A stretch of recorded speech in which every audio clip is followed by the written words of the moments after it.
श्री कृष्ण शंकर गुरु हरि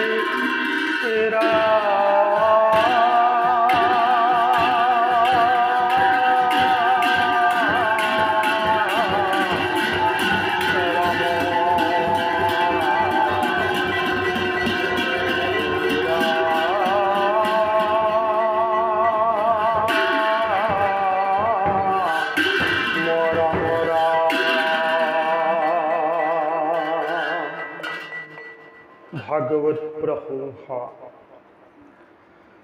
সকল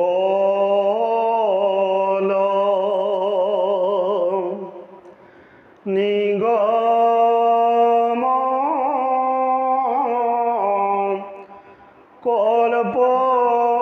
কল্পতৰু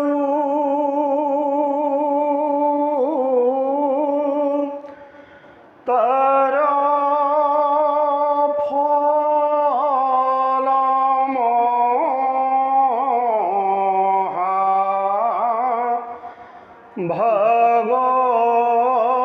ভাগৱত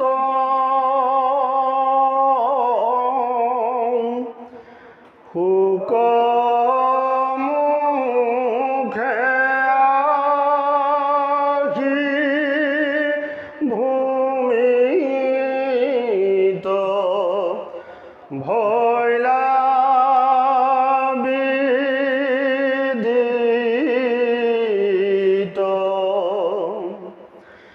ৰসত চতুৰা যিটো জন কৃষ্ণৰ চৰণে দিয়া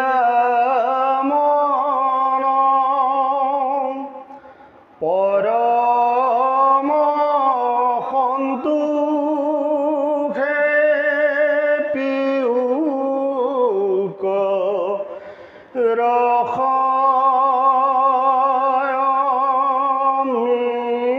ৰসমৃত পৰম সন্তোষে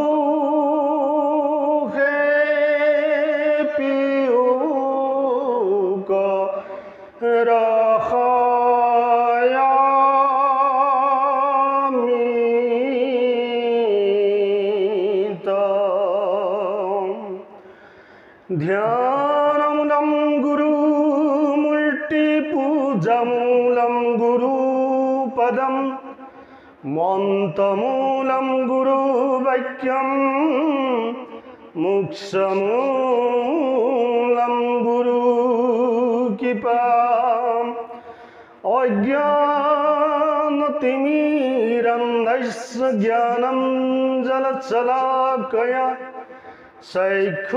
চক্ষুর্মিলিতং তস্मै শ্রী গুরুবে নমঃ তস্मै শ্রী গুরুবে নমঃ ভাগৱত মূৰ্তি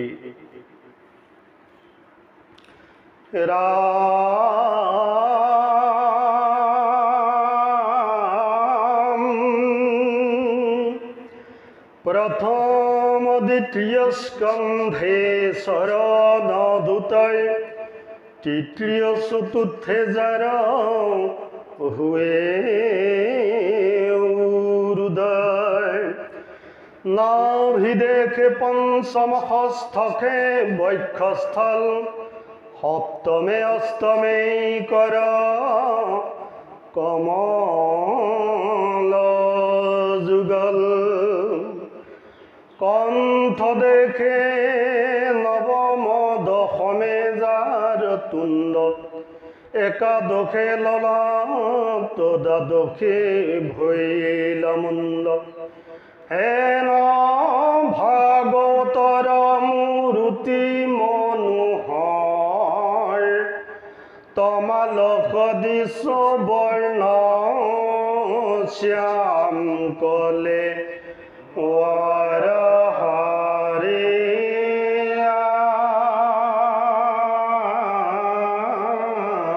রাম রাম রাম হরে রাম রাম রাম। ওম নমো ভগবতে বাসুদেবায়। জয়ন্মাদিশায়তু অন্নয়দিতরদ সঠিষু ভিগ্রহ শরৎ তেন ব্রহ্ম হৃদযদিকবে মূর্জন্তি যচ্চূরয়ঃ তেজোবারিমিদং যথা বিনিময়ো यत्तति सर्गोऽमृषा धान्नासेन सदा निरस्तकुहकं सत्यं परं धीमहि धर्मः प्रोज्झिजितकैतवहुत परं निर्मत्सरणं शतम् वेदं वास्तवमत्र वस्तु स्यदन्तापत्रयोन्मूलनम् श्रीमद्भागवते महामुनिकीर्ते किं वा परेरीश्वरः सैद्रोहिद्यवरुद्धते यत्त कीर्तिभिः शुशुभितत्क्षणात् निगमकल्पतरुगलितं फलं शुकमुखाद्रमृतदवसंजतं प्रेयत भागवतं रसमलयं मुहुरहुरुषिका भुवि भावुका हरे राम राम राम हरे राम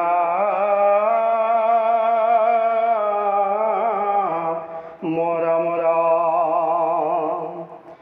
मूकं करति वाचालं पङ्गुं लङ्घयते गिरिं यद्कीपतमहं वन्दे परमानन्दमाधवं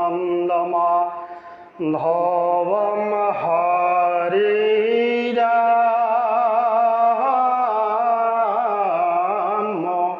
राम राम हरे राम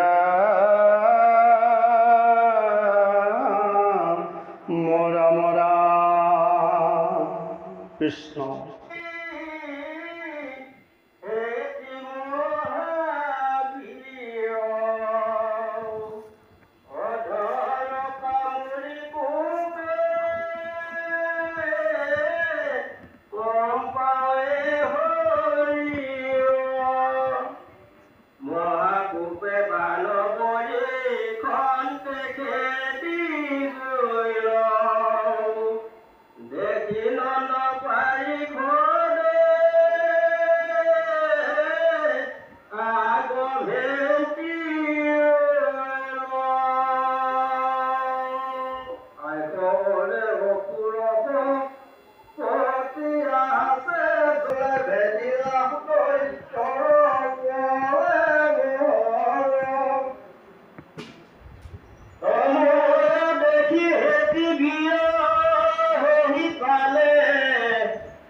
কি দৈত্য দানৱৰ মিলিল বিষাদ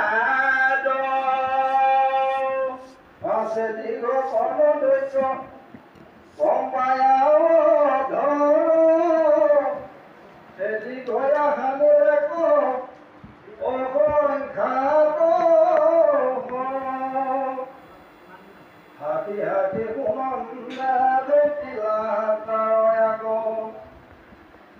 হাতে বগায়া বলে বেচাৰিল প্ৰাণ পৃথিৱী লৰিল দেখি দীৰ্ঘ বাহুৰ নখে আতি প্ৰাণ ধনু ধৰি মহাপুধে পৰি কিলা বান নহগিলা বিজয় গৰ্জিয়াত কৰাগে খেদি গয়া ধৰিলাম গ্ৰক যেন মুখে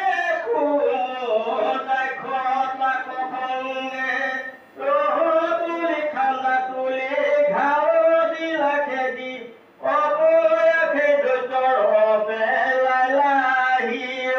কৃষ্ণ পৰম শ্ৰদ্ধাৰ মুকাশ্বপুৰী নামঘৰত উপস্থিত সকলো ভকত বৈষ্ণৱ তথা গংগাৰ সদৃশ পবিত্ৰতম আই মাতৃসকল, আমি বৰনামঘৰত ভাগৱতৰ আমাৰ যিহেতু সাপ্তাহিক ভাগৱত হৈ থাকে, তাতে আমাৰ পিতৃস্বৰূপ তথা ভাগৱতৰ এক গুৰি ধৰোঁতা বুলি ক'লেও বেয়া নহয়। ইয়াত যিমানখিনি পাঠক পাঠিকা উঠিছে, তেওঁৰ দ্বাৰাই উঠিছে, সেইজনেই হৈছে আমাৰ তুলসী চেতিয়াদেৱ। তেখেতক আমি শ্ৰদ্ধা ভক্তি জ্ঞাপন কৰিছোঁ। তেখেতে আমাক নিমন্ত্ৰণ জনাইছিল আৰু লগতে আমাৰ ভৰতদেৱেও আমাক নিমন্ত্ৰণ জনাইছিলে আৰু কেইবাজনেও কৈছিলে। সেয়েহে আমি কথাখিনি মনত হৃদয়ংগম কৰি আজি আমাৰ যিহেতু নামঘৰত কামো আছিলে, তথাপিতো সেই কৰ্মভাগ বাদ দি হ'লেও আপোনালোকৰ কাষলৈকে আহিলোঁ। যিহেতু আমাক যি দায়িত্ব দিছে, এই দায়িত্বটো ঠিক আমি গুৰুত্বপূৰ্ণভাৱে ল'ব পৰা ব্যক্তি নহয়। তথাপিতো কি ভাবি মাতিলে নাজানো। গতিকে যি পাৰোঁ ভগৱন্ত প্ৰভুৰ কৃপাত আপোনাৰ সবৰ আগত প্ৰকাশ কৰিব বিচাৰিছোঁ। আমি সৰ্বপ্ৰথমে আমি এটা কথা ক'ব বিচাৰিছোঁ, আইসকলে বা আমাৰ ভকত বৈষ্ণৱসকলে খুব গুৰুত্ব দি শুনিব, অৰ্থাৎ যিকণ শুনা যায় সেইকণেই বহুত কামত দিব বুলি আমি আশা কৰোঁ। বিশেষ দুটিমান কথা ক'ব বিচাৰিছোঁ। যিকেইটা কথা আমাৰ বৰ্তমান কলিৰ মলমতি মনত তথা পাপাচাৰী যিটো মন, এই মনটোক বান্ধিব নোৱাৰা এক সমস্যাৰ বিষয়েহে আমি আজি ক'ব বিচাৰিছোঁ। যিহেতু আজি খুব শুভ দিন, আজি গুৰু পূৰ্ণিমা। আজি পূৰ্ণিমাটিৰ নাম হৈছে গুৰু পূৰ্ণিমা আৰু লগতে শাওণ মাহ ভগৱান শিৱৰ আবিৰ্ভাৱ। গতিকে বহুত পুণ্য মাহ আৰু বহুত পুণ্য দিনত আজি আপোনাক সব ভকত বান্ধৱক লগ পাই খুবেই ভাল লাগিছে। আমি এটা ক'ব বিচাৰিছোঁ, যে কলিৰ মলমতী ব্যক্তিসকলৰ মাজত ভাগৱতৰ তাৎপৰ্য কি? অৰ্থাৎ আমাৰ আপোনালোকৰ খবৰ আগতে এয়া জয় বিজয় আছে। জয় বিজয় কিন্তু কথা এটা আপোনালোকৰ আগত কৈ আছে। কি কৈছে? যে হে কলিৰ মানৱসকল, অকণমান অপৰাধৰ বাবে আমি তিনিটা জনম আসুৰিত জনম ল'বলগীয়া হ'ল। অকণমান অপৰাধ। আৰু তেওঁলোকে ক'ত আছিলে বুলি কৈছে? স্বয়ং গোলোকধামৰ বিষ্ণুৰ পাৰিষদ, একেবাৰে মূলদাৰ। গতিকে তেনে স্থানত থকাৰ অৱস্থাটো মৰ্ত্যত আহি তিনিটা জনম ধৰিবলগীয়া হ'ল। কি কাৰণে?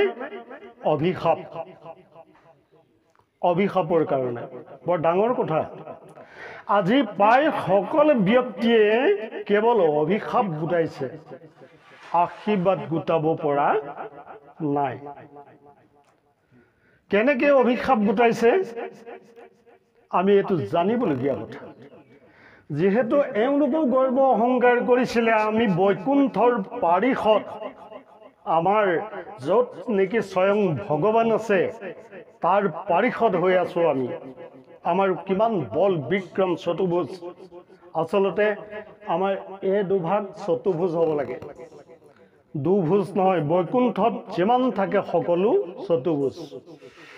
গতিকে এই চতুৰ্ভুজ অৱস্থা লাভ কৰিছোঁ আমি। চতুৰ্ভুজ অৱস্থা লাভ কৰি আমি কি কৰিছোঁ? বৈকুণ্ঠৰ পাৰিষদ হৈ আছোঁ আৰু বিষ্ণুক স্বয়ং দেখা শুনা কৰি আছোঁ, দেখি আছোঁ। কিমান অহংকাৰ, কিমান অহংকাৰ কৰিলে। ছখন দুৱাৰ পাৰ হৈ আহিলে ব্ৰহ্মাৰ মানস পুত্ৰ সনাতন সুনন্দ সনত কুমাৰ, যাৰ কি নাই বুলি কৈছে? ৰস নাই। সনক সুনন্দ সনত কুমাৰ এইসকলৰ কি নাই বুলি কৈছে? ৰস নাই। মানে কি? তেওঁলোক ৰস নহ'লে কেনেকৈ যায়? এতিয়া ৰথ মানে প্ৰত্যেকৰে আছে, বিমানবিলাক চবৰে আছে, কিন্তু তেওঁলোকৰ নাই। অৰ্থাৎ তেওঁলোক কি বুলি কৈছে? আত্মজ্ঞানী। আত্মাটো কিমান ডাঙৰ? আত্মা কিমান ডাঙৰ? আমাক কৈছে আত্মাটো বিজ্ঞানীয়ে বৰ্তমান সময়ত এই আত্মাটোৰ পৰিচয় উদ্ঘাটন কৰিব পৰা নাই, ইমানেই সৰু। গতিকে ইমান সৰু আত্মাটো উদ্ঘাটন কৰিব পৰা নাই। তেতিয়াহ'লে তেওঁলোকে সেই আত্মাটোৰ বিষয়বস্তুটো চিনি পাই গ'ল, বুজি পাই গ'ল, সেই চাৰি সিদ্ধ। সেইকাৰণে তেওঁলোকে সেই জীৱটোৰ দৰেই ঘূৰি ফুৰিব পাৰে। তেওঁলোকক কোনো ৰথৰ প্ৰয়োজন নাই, ইমান আত্মজ্ঞানী।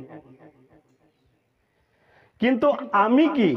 আমি তাৰ তুলনাত একোৱেই নহয় আৰু হ'বও নোৱাৰোঁ, সেইটো সম্ভৱেই নহয়। কিন্তু সেই সকলো ব্যক্তি কি বুলি কৈছে? দেখাত কি বুলি কৈছে? একেবাৰে সৰু ল'ৰাৰ লেখীয়া। কিন্তু বয়স কিমান? ব্ৰহ্মাৰ জন্মৰ পিছতেই তেওঁলোক জন্ম। ব্ৰহ্মাই সৃষ্টি কেনেধৰণে কৰিম, কি ভাৱনাৰে কৰিম, কেনেকৈ মই জ্ঞান ল'ম, কি কৰিলে ভাল হ'ব, এই সকলো কথা তেওঁলোকে বুজিছিলে। আৰু বুজাৰ বাবেই ব্ৰহ্মাই সেইসকলক কি কৰিলে? স্বজন কৰি লৈছিলে। যে চাৰি সিদ্ধৰ সিদ্ধান্ত মৰ্মে ব্ৰহ্মাই সৃষ্টি স্থিতিৰ কাম কৰিছিল। গতিকে তেনেকুৱা যি সনাতন সুনন্দ সনত কুমাৰ, এই গিজন অহাৰ পিছতো সেই গিজনে কিন্তু জয় বিজয়ে চিনি নাপালে, যাৰ কাৰণে অভিশপ্ত হৈ গ'ল। অভিশপ্ত হৈ গ'ল। অৰ্থাৎ কি কাৰণে অভিশপ্ত হ'ল? সন্তসকলক অপমান কৰিলে, অপমান। আৰু বৰ্তমান সময়ত কি আছে? কলিৰ যুগত কি আছে বুলি কৈছে? কেৱল মনৰ যি ভাৱনা, এই ভাৱনাটোত কি ভাবিছে সেইটোৰ ওপৰতহে গুৰুত্ব দিব আজি কলিৰ যুগত। ইয়াত এজন ব্যক্তি বহি থকাৰ অৱস্থাত কি ভাবিছে, কি ভাবি বহি আছে। এয়া বৈকুণ্ঠলৈ আহিছোঁ, আমি সকলো বৈকুণ্ঠলৈ আহিছোঁ, কিন্তু এই বৈকুণ্ঠলৈ অহাৰ পিছতো আমাৰ পাপ লাগি যাব পাৰে। আপোনালোকে নাভাবিব যে বৈকুণ্ঠলৈ আহিলে পাপ নালাগে।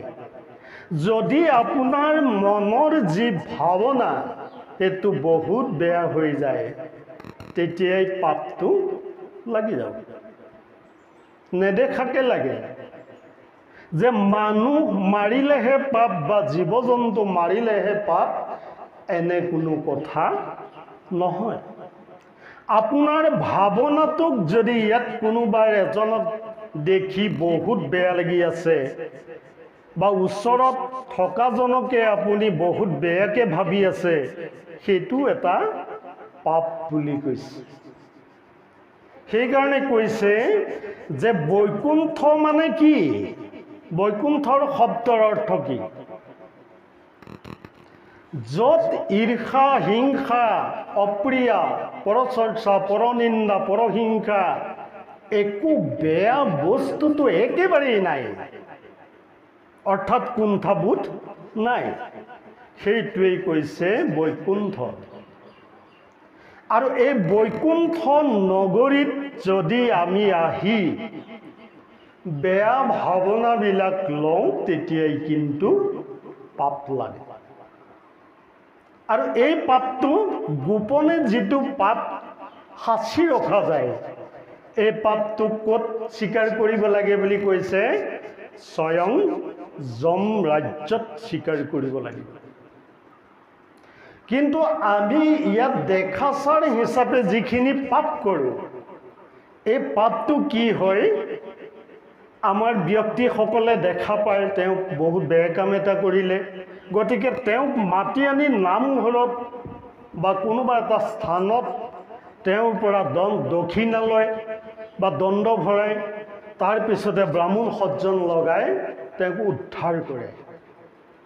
তেতিয়া কিছু পাপ, কিন্তু পাপেই, পাপ কেতিয়াও শেষ হৈ নাযায়, কিন্তু ৰাইজে কিছু লাঘৱ কৰি দিয়ে। গতিকে এই পাপটো আমাৰ এই আজি অষ্টম স্কন্ধৰ আগত এটা, যিহেতু তৃতীয় চতুৰ্থ অধ্যায়ত আমাক গ্ৰাস গজেন্দ্ৰৰ কথা দিছিলে, তেওঁলোকৰো অকণমান পাপৰ বাবেই গজেন্দ্ৰ হ'বলগীয়া হ'ল, আৰু অকণমান পাপৰ বাবেই তেওঁলোকে কি হ'বলগীয়া হ'ল? ঘৰিয়াল হৈ ক্ষীৰসাগৰত পৰি থাকিবলগীয়া হ'ল।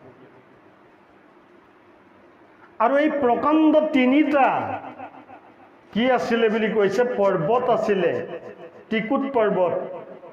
অৰ্থাৎ এই ত্ৰিকুট পৰ্বত, ত্ৰি মানে তিনি, অৰ্থাৎ এই পৰ্বত তিনিটা কি বুলি কৈছে?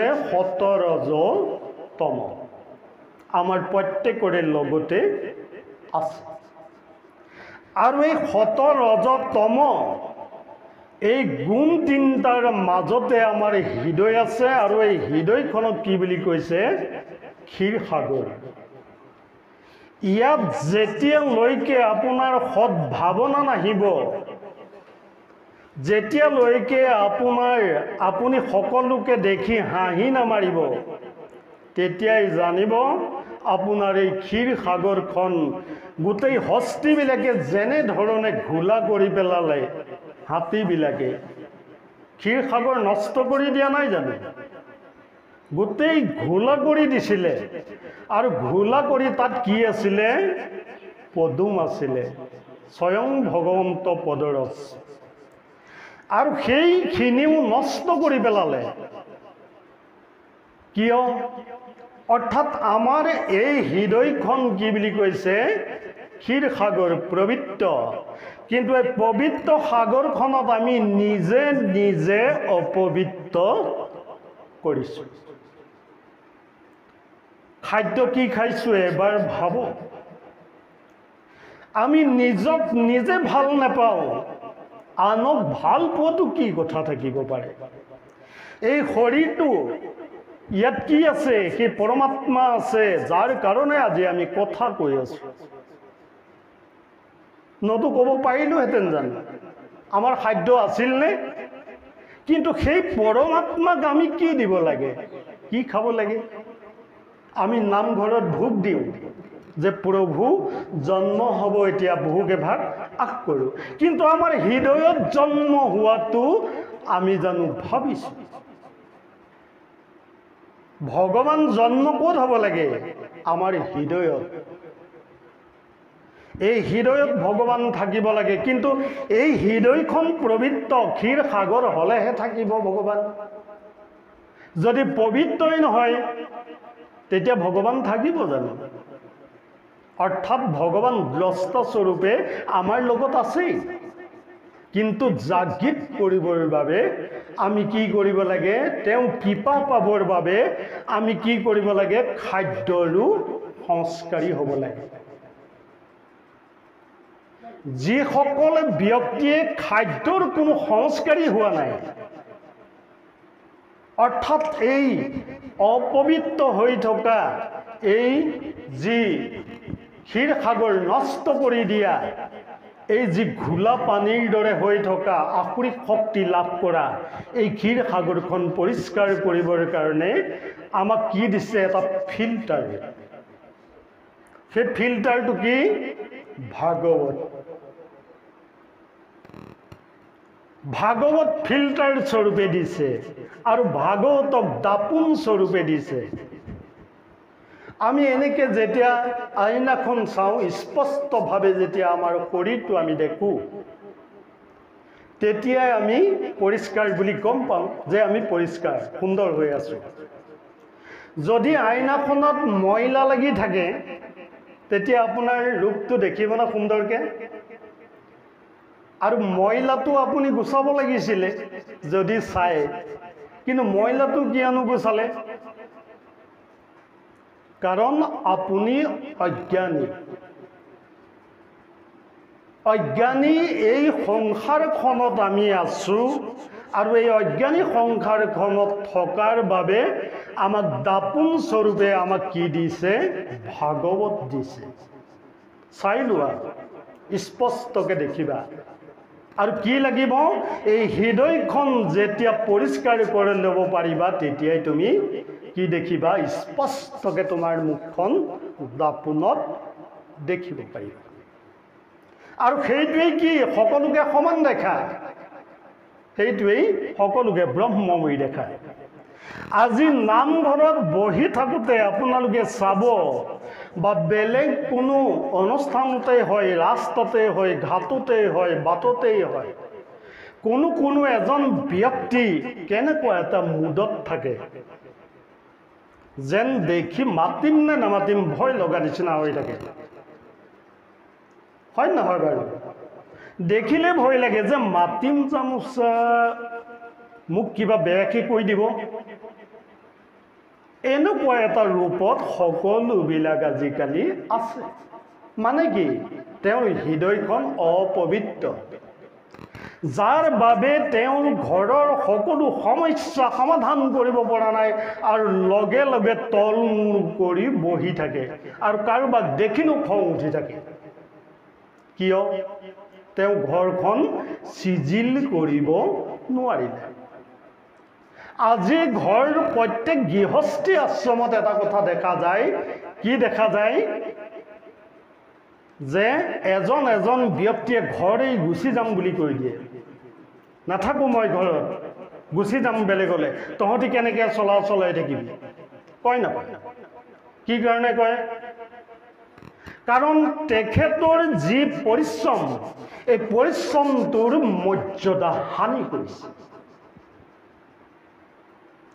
আজি এগৰাকী আয়ে এজন কাপোৰ দোকানী বা যিকোনো দোকানী যেতিয়া এজন বেপাৰী আহি ঘৰত সোমায়, লগে লগে বস্তুবিলাক দেখুৱাই দিয়ে। তেওঁলোকৰ সেইটো কামেই হয়, দেখুৱাই দিব, তেতিয়াই কিনিব, এইটো বেপাৰেই।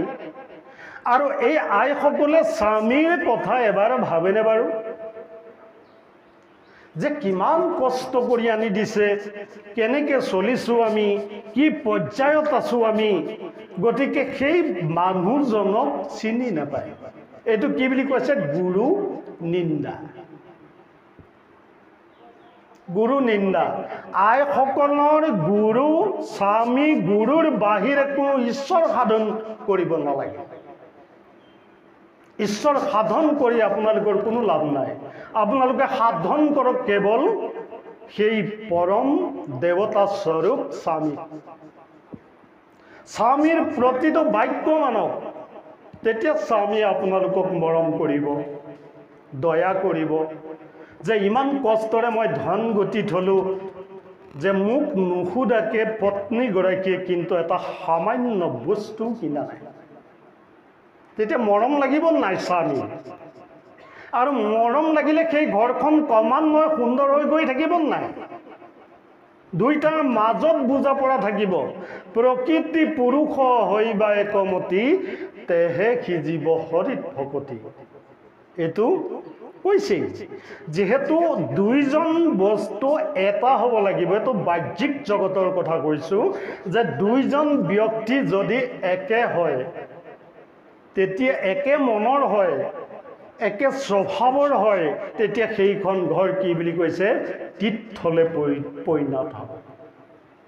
আজি নামঘৰ আমি পবিত্ৰ কৰিবলৈ আহিব নালাগে। নামঘৰ এনেও পবিত্ৰ। নামঘৰক কোনোবাই পবিত্ৰ কৰি আহিব, ইয়াত আহি পবিত্ৰ কৰিব নোৱাৰে। কিন্তু কি কৰিব লাগে? নামঘৰৰ সৎসং লাভ কৰিব, আৰু এই সৎসংগত পোৱা কথাখিনি কি কৰিব লাগিব? ব্যৱহাৰিক জীৱনত ব্যৱহাৰ কৰিব লাগিব।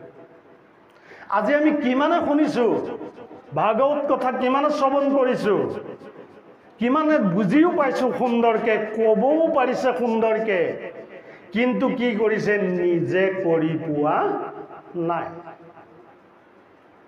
কৰি পাইছেনে? আজি ভাগৱতত কোৱা কথাখিনি আজি গৃহস্থী আশ্ৰমীয়ে মানিছেনে? কওক। আজি ইয়াতে দেখা এজন ভকতে চাহ খাই কি কৰে?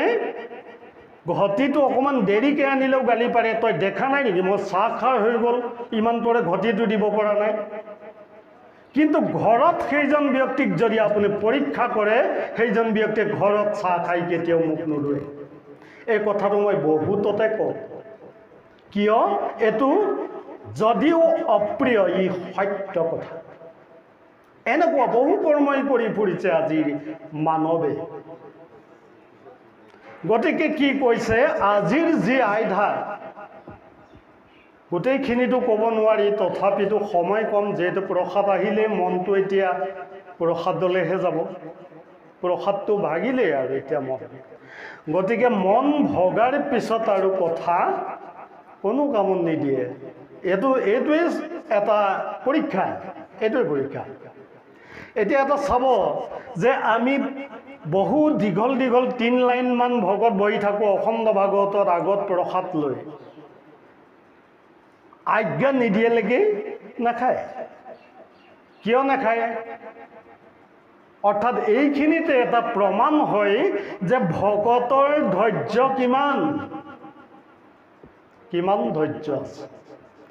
আগত লৈ আছে, খা কৰি আছে সুন্দৰকৈ অন্নয়, কিন্তু সেই অন্ন দেখাৰ পিছতো যিজনে নেদেখা নিচিনাকৈ যে অৰ্ডাৰ পালেহে গ্ৰহণ কৰিম বুলি ভাবি থাকে, সেইজনহে উচিত ভকত বুলি ক'ব পৰা যায়। গতিকে আজি কি দিছে? আজি আপোনাৰ আমি পাইছোঁ যে বলি চলন।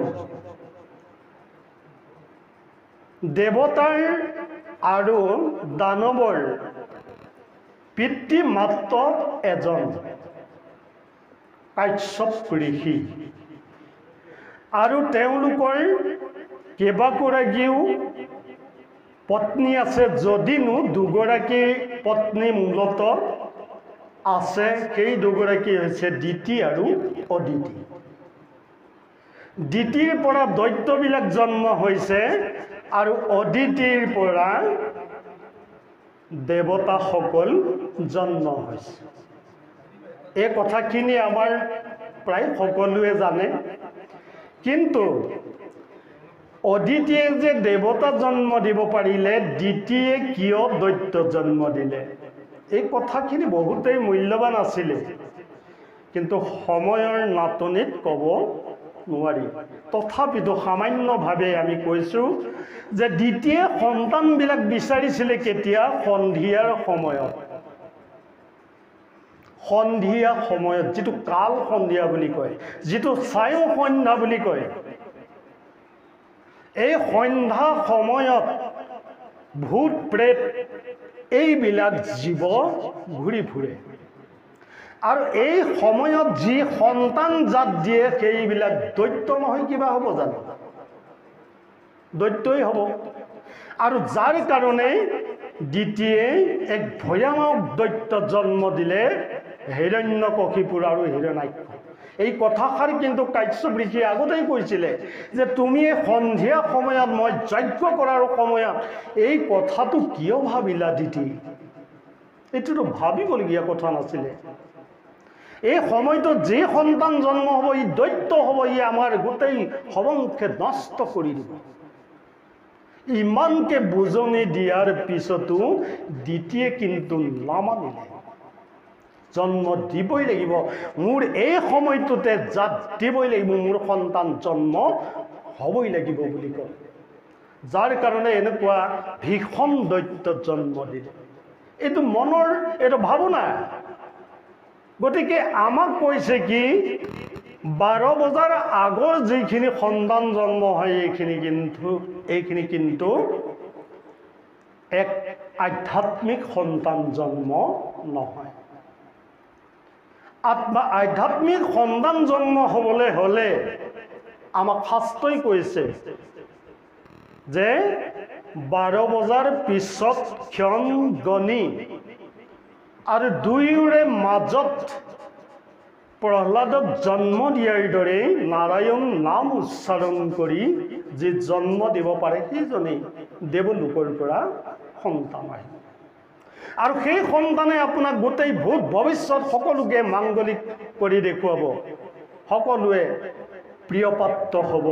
আপোনালোকেও গোটেই জীৱন জুৰি আপোনালোকে কি হৈ থাকিব? প্ৰিয় হৈ থাকিব পাৰিব। আৰু আজি আমি এই কথাটোকে কৈছোঁ, দৈত্যবিলাকে বলিয়ে কি কৰিলে? দেৱতাসকলক ইমান শাস্তি দিলে, তাৰ পিছতে এই কথাটো চিন্তা কৰি ভগৱানক অদিতিয়ে ধ্যান কৰিলে। তেতিয়া ভগৱানে কিন্তু দায়িত্ব এটা দি থোৱা আছিলে পিঞ্চি সুতপাৰ দিনতেই। কি দিছিলে? যে তোমাৰ লগত মই এতিয়া বিষ্ণু হিচাপে জন্ম, অৰ্থাৎ বিঞ্চি বংশটো তেতিয়াই আহিছিলে, আৰু ইয়াৰ পিছৰ পৰা মই আৰু 2টা জন্ম তোমালোকৰ লগতেই ল'ম বুলি কৈছিলে। আৰু তাৰে এটা কি বুলি কৈছে? সেই বামন অৱতাৰ। বামন অৱতাৰ হৈছিলে দ্বিতীয় জন্ম। আৰু সেই দ্বিতীয় জন্মটোত কি কৰিছিলে? কি ব্ৰত কৰিছিলে অদিতিয়ে? পয়োব্ৰত কৰি অদিতিয়ে বামন ভগৱানক লাভ কৰিছিল। আৰু সেই বামন ভগৱানে, আমি মুখ্য কথাটোলৈ আহিছোঁ, যিহেতু বলিক চলি দেৱতাগণক উদ্ধাৰ কৰিবৰ বাবে মাতৃয়ে এই কৰ্মখিনি কৰিছিল। আৰু তাৰ পিছতেই সেই বামনে কি কৰিলে? একদম সুন্দৰ। বামন মানে কি বুলি কৈছে? বতু, অৰ্থাৎ বতু মানে কি? চুটি চাপৰ, বুদ্ধি বেছি। আমি আজিও কওঁ যে চুটি মানুহৰ বুদ্ধি বেছি বুলি, এইটো কিন্তু সত্য। আৰু সেই বতু বামন গৈ সেই বলিৰ ৰাজ্যত ওলালেগৈ। তেতিয়া আৰু শেষেই হৈছেগৈ, দান দিয়াৰ আৰু সময় কমিয়েই গৈছেগৈ, পূৰ্ণাহুতি দিবৰ সময় হৈছে। আৰু সেই সময়তে কি বতু বামুণ ওলালে, কিমান সুন্দৰ, একেবাৰে পোহৰ হৈ আহিছে। আৰু সেই বতু বামনক দেখি বলিয়ে ক'লে যে নহয়, তেখেতকো মই দান দিব লাগিব। তেওঁ যিহেতু আহিয়ে কৈছিলে ভিক্ষাং দেহি, অৰ্থাৎ মোক দান দিয়া, শুক্ৰাচাৰ্যই সকলো কথা জানে। তেওঁ জানি ক'লে যে এজন স্বয়ং বিষ্ণু আহিছে। তেওঁ নিজে বুজি পালে আৰু বুজি পাই ক'লে যে তুমি এতিয়া দান দিয়াৰ সময় নহয়, এতিয়া পূৰ্ণাহুতি দিয়াৰ সময়, তুমি এতিয়া এইবোৰ বাদ দিয়া। তেওঁ আহিলেও নহ'ব এতিয়া। তেতিয়া ক'লে নহয়, শেষৰ সময়ত তেখেত আহিছে, গতিকে তেখেতক দান দিয়াটো মোৰ কৰ্তব্য। মই ইমান ডাঙৰ যজ্ঞ কৰিলোঁ, দান যজ্ঞ কৰিলোঁ, ইয়াৰ পিছত এই ইমান সুন্দৰ সুঠাম এইজন বটু বামুণক যদি মই দান নিদিওঁ, মোৰ গোটেই কামটোৱেই বেয়া হৈ যাব। আৰু তেতিয়া যিহেতু গুৰুৱে মানা কৰিছে, বলিয়ে নামানে, দিমেই। আৰু কি কৰিলে, কমণ্ডলো হাতত তুলি ল'লে, তিল মাহ তেওঁ লগত ল'লে। আৰুণ দিবলৈ লওঁতেই সেই শুক্ৰাচাৰ্য গুৰুৱে কি কৰিলে, নলীত, কমণ্ডলুৰ নলীত সৰু হৈ পেলাই সোমাই দিলে। আৰু সোমাই দি কি কৰিলে, জল যেতিয়া নপৰিব কমণ্ডলুৰ পৰা, তেতিয়া দানটো বিফল হ'ব। সেইকাৰণেই যেতিয়া পানী ঢালিবলৈ লৈছে, কমণ্ডলুৰ পৰা পানী নপৰে। তেতিয়া কি কৰিলে, ভগৱান বটুৱে কি কৰিলে, ৰ'বাচোন, তোমাৰ সেই কমণ্ডলুটো মোলৈ দিয়া। তেওঁ জানিলে যে শুক্ৰাচাৰ্য ইয়াত সোমাই আছে। আৰু কি কৰিলে, এডাল কোষ লৈ সেই নলীত খোজ মাৰি দিওঁতেই শুক্ৰাচাৰ্য উভৰি গৈ পৰিলে আৰু লগে লগে চকু এটা কণা হৈ থাকিলে, চকু এটা ফুটি থাকিলে। সেই দিনৰ পৰাই শুক্ৰাচাৰ্যৰ এটা চকু কণা। গতিকে ইয়াত এটাই মূল তত্ত্ব আছে যে দান ধৰ্মটো কিমান গুৰুত্বপূৰ্ণ। যদিহে গুৰুজন সেই উচিত নহয় বুলি কোনোবাই শিষ্যই বুজি পায় যে এইজন গুৰু উচিত নহয়, উত্তম কথা কোৱা নাই, গতিকে সেইজন গুৰুক বাদ দিবলৈ কৈছে। সেইজন গুৰুক বাদ দিয়া, কাৰণ স্বয়ং ভগৱানে আহিছে মোক দান ল'বলৈ। তেতিয়া সুধিছিলে যে তোমাক কি লাগিব? তেতিয়া কৈছে যে মোক মোৰ চৰণৰ জোখেৰে 3 পদ মাত্ৰ ভূমি লাগে। তেতিয়া বলিয়ে হাঁহিছিলে যে তুমি বটু যেনেকুৱা, তুমি চাপৰ যেনেকুৱা, তুমি বুদ্ধিও তেনেকুৱা চুটি চাপৰ। তোমাৰ চৰণৰ জোখেৰে 3 পদ ভূমি মই কি ভাবি দিম? এইটো লোৱাৰো লাজৰ কথা আৰু দিয়াৰো লাজৰ কথা। তেতিয়া কৈছিলে যে বলি, তই মোক চিনি পোৱা নাই, তই মোক জনা নাই, তই মোক বুজা নাই, কাৰণ ময়েই সেই বিষ্ণু অৱতাৰ, আৰু তই মোৰ চৰণৰ জোখৰ ভূমি দিব পৰা তোৰ কি শক্তি আছে?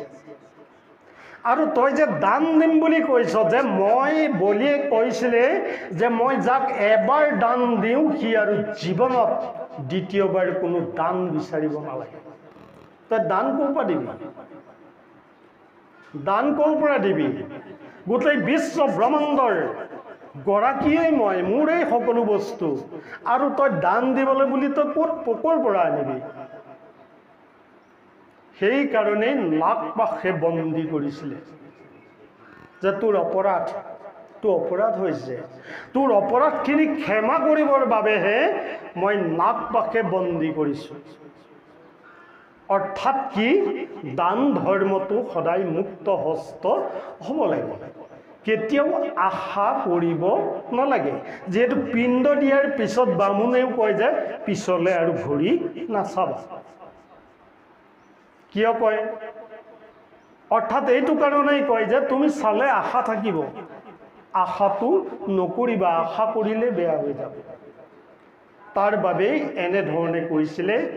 যিহেতু আমি এইটোৱেই কৈছোঁ যে আশীৰ্বাদ লাভ কৰক আৰু অভিশাপ বাদ দিয়ক। আশীৰ্বাদ লাভ কৰিবলৈ হ'লে গাড়ীত যাওঁতে আপোনাৰ 70-80 বছৰীয়া সেই দেউতাজন থিয় হৈ গৈছে, আপুনি চিটত আৰামত বহি গৈছে, আৰু আপোনালৈ চাই গৈছে দেউতাই, বাৰে প্ৰতি চাইছে যে উঠি দিলেহেঁতেন মই বহিব পাৰিলোহেঁতেন, অকণমান আৰাম পালোহেঁতেন। আৰু চাওঁতে চাওঁতেও আপুনি নুঠিলে। যদি উঠি দিলেহেঁতেন তেতিয়া কি হ'লহেঁতেন, আপোনাক গোটেই জীৱনত মনত ৰাখিলেহেঁতেন যে এই ল'ৰাজন কিন্তু বহুত ভাল, এই ল'ৰাজনে কিন্তু মোক এনেকুৱাকৈ ইমান সুন্দৰভাৱে মোক বহিবলৈ দিছিল। সেই কথাটো যিমান দিন মনত পৰিব সিমান দিন আশীৰ্বাদ পাব। আৰু যদিহে নিদিয়ে সেই কথাটো বুঢ়া মানুহজনে প্ৰত্যেক দিনাই ভাবি থাকিব, এইটো ক'ৰ ল'ৰা বাৰু, তাৰ ইমান মই চালোঁ সি মোক উঠি নিদিলে। এইবিলাক অভিশাপ, মনৰ ভিতৰেদি অভিশাপ লাগি যাব। আৰু বৰ্তমান কলিৰ যুগটোত এই বস্তুটোৱে বেছি ঠাই লৈছে। গতিকে হে প্ৰভুসকল, আমি যিহেতু ভাগৱতৰ আৰু বহু কথাই আছে, ইমানখিনি ক'বলৈ সুবিধা নহয়। যিহেতু প্ৰসাদ যিহেতু আমাৰ দেউৰীয়ে দিলে, আৰু দিয়াৰ পিছত আমি কৈ থকাটো দুখেই লাগিব বুলি ভাবোঁ। চবৰে মনৰ এটা ভাৱনা বেলেগ হৈ আছে। সেইবাবে আজি আমি আপোনাক সবক ইমানকে কৈ আমাৰ যি সাধ্য আছিল এইখিনিকে কৈ আমি আজি আপোনাক সবৰ পৰা বিদায় মাগিছোঁ। জয় শ্ৰীকৃষ্ণ, জয় শ্ৰীকৃষ্ণ। সৰ্বে ভৱন্তু সুখিনঃ, সর্বে সন্তু নিরাময়া, সর্বে ভদ্রাণি পশ্যন্তু, মা কশ্চিৎ দুঃখভাগ ভবেৎ। ওম শান্তি, ওম শান্তি, ওম শান্তি।